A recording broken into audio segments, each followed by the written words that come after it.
Ding.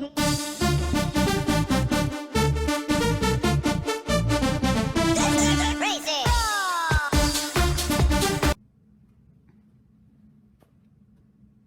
Oh, hey there. My name's Heinke.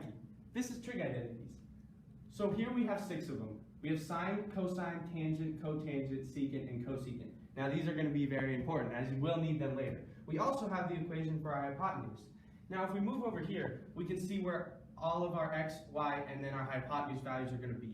So here on the horizontal x-axis, we're going to have our x value. And then on the vertical axis, we're going to have our y value. And then of course we have our hypotenuse. Now, these x and y's are significant because they make up what the sines and all the other trig identities are made of. So we have sine of theta, which equals y over our hypotenuse. We have cosine, which is our x value over hypotenuse. We have the tangent, which is actually the y value over the x. And then the cotangent, which is just the reciprocal x over y. And then secant, we have h over x. And then cosecant, we have h over y. So in our second example problem, we have tangent of theta equals negative 15/8. Now we also know in this problem that our sine of theta is greater than 0. So if our sine of theta is greater than 0, we know that our y value cannot be negative because our sine value is y over h, and our h value is always going to be positive. So we know if sine is greater than 0, the y value has to be positive, so we know our x is going to be the negative value, which is negative 8. So we have y equal to 15, we have x equals negative 8, and now we need to find our hypotenuse. So we're going to put all of them under the square root, and we're going to do 15 squared plus 8 squared, and this is going to equal 289, and 289 square root is 17.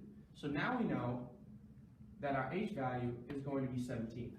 From this point, you've already done everything and just basically need to put everything into each trig identity. So we're going to have our sine, which is our y over our h value, which is going to be 15 over 17. We have our cosine, which is equal to our x value over our hypotenuse, which is going to be negative 8 over 17. We have our tangent, which we know is equal to y over x. So of course we're just going to have, and we already have it up here, that is our given. So we're going to have negative 15/8. And then for our cotangent value, we know it's just the reciprocal of our tangent, so it's just going to be negative 8 over 15. And then for our secant value, which is our reciprocal of our cosine value, which is going to be negative 17 over 8. And then to finish off, we have our cosecant value, which is going to be the reciprocal of our sine, which is 17 over 15.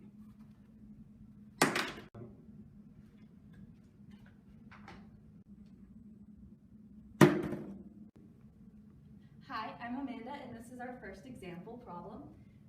So it is find the trig values of a triangle with a point on 5, negative 4.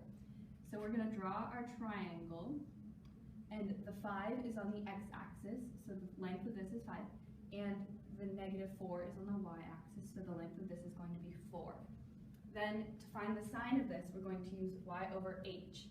Now, in order to find that h, we have to use this formula. So we're going to use x squared, which is 5 squared, plus y squared, which is 4 squared, and this is going to is then in turn going to be root of 41. So our h equals root 41. So to find our sine, we have y over h, which is going to be 4 over root 41. Now to solve for this, we're going to multiply the top and bottom by root 41. And we're going to end up with 4 root 41 over 41. And that is our sine. Now, to find the cosine, we're using the same thing, except we're using the x. So then we're going to say 5 over root 41 equals 5 root 41 over 41. And that's our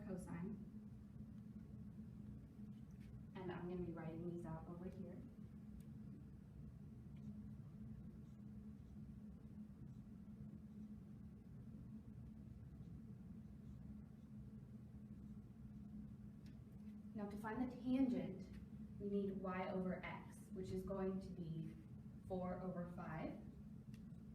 And that one doesn't require any calculating.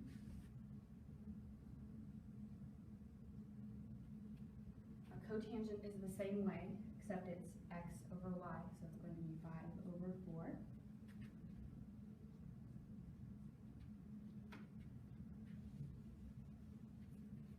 Our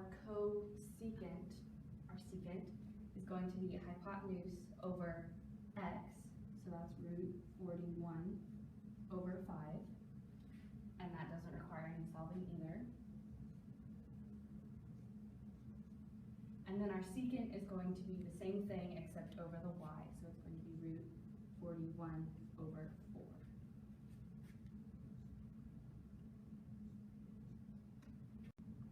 And then also, finally, the y value is negative.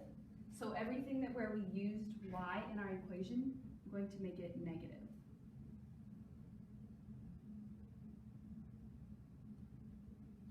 And there you have it.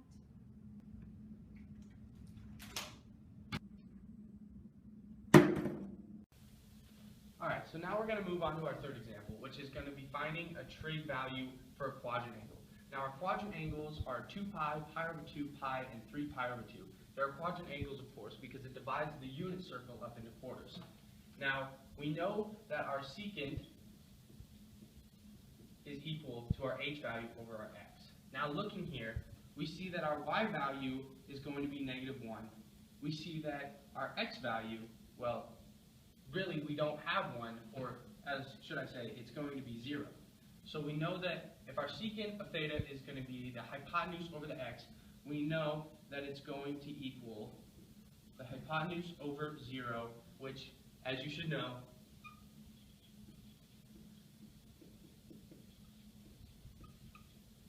is undefined.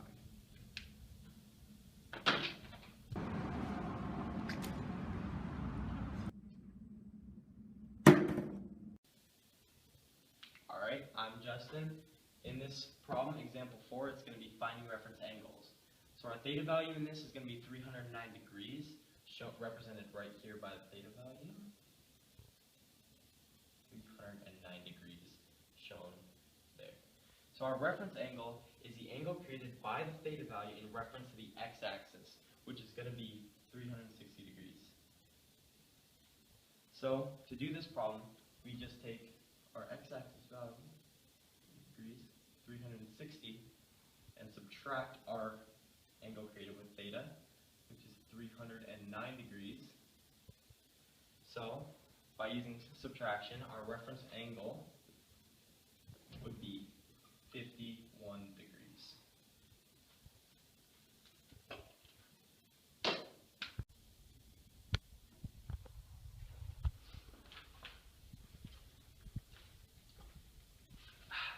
Man, you want some?